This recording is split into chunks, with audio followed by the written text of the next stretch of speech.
Hello, Scotland! Today is on the Do's and Don'ts.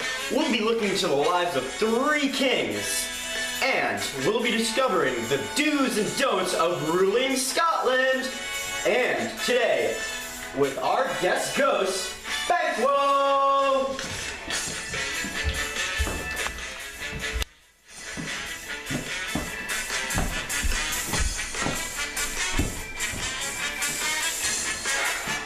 Hello, Banquo.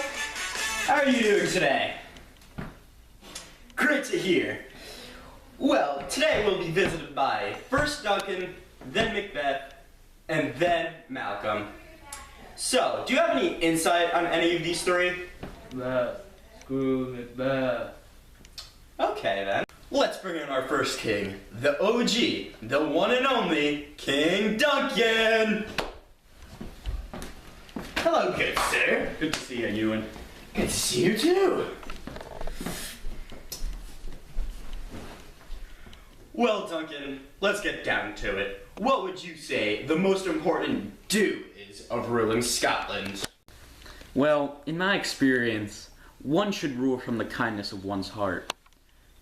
If you rule with hatred, everything will surely fall apart faster than it sprang up. I mean, just look at our next guest. You must keep spirits high or your whole kingdom can crumble down.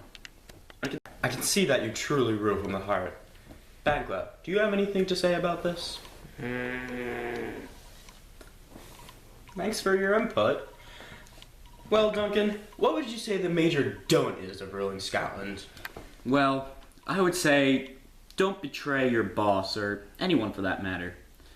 If you do betray them, you don't know if people of the kingdom like that boss or like that person that you apparently hate. And you don't know if you're going to make a better position than they are. Some words to live by. Well, Duncan, I know that you're a busy man, so I'll let you get on your way. Thank you. Our next guest is quite the troublemaker. I think you all know who it is. Please, Banquo? Where are you going? Wait, Banquo, come back! Banquo! Come back! Banquo! We'll be right back after these commercials. Banquo!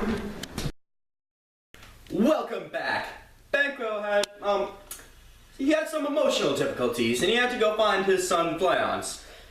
Anyway, we should bring in our next guest. Please welcome King Macbeth. Boo! Hello, sir. Hello.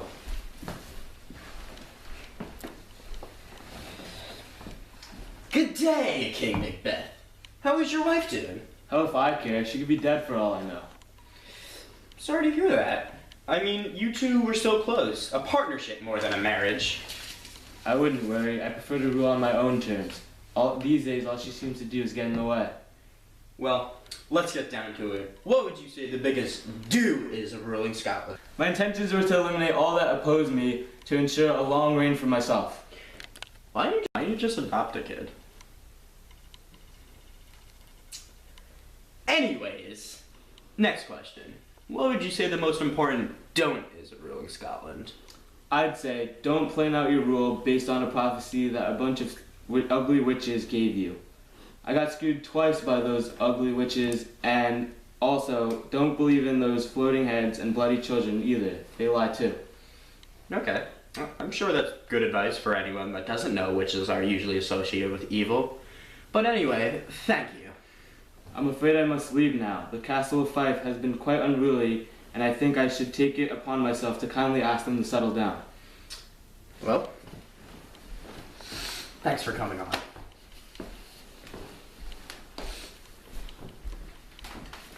The single most important thing as King of Scotland is to have trust in your kinsmen, your lords, all the people who call Scotland home.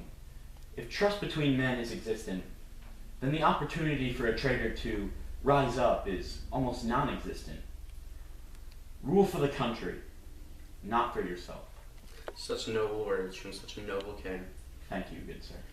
Well, and for our last question of night, what would you say the biggest don't is of ruling Scotland? Don't be a lustful, greedy, or a malevolent ruler. These are all characteristics of a dictator, a tyrant, if you will. If you rule like this, your country will surely fall apart. I think Macduff would agree with those words.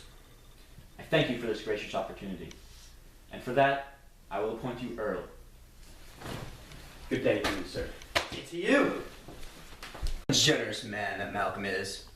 Anyways, that's all the time we have for today, and I hope you learned something on the do's and don'ts of ruling Scotland!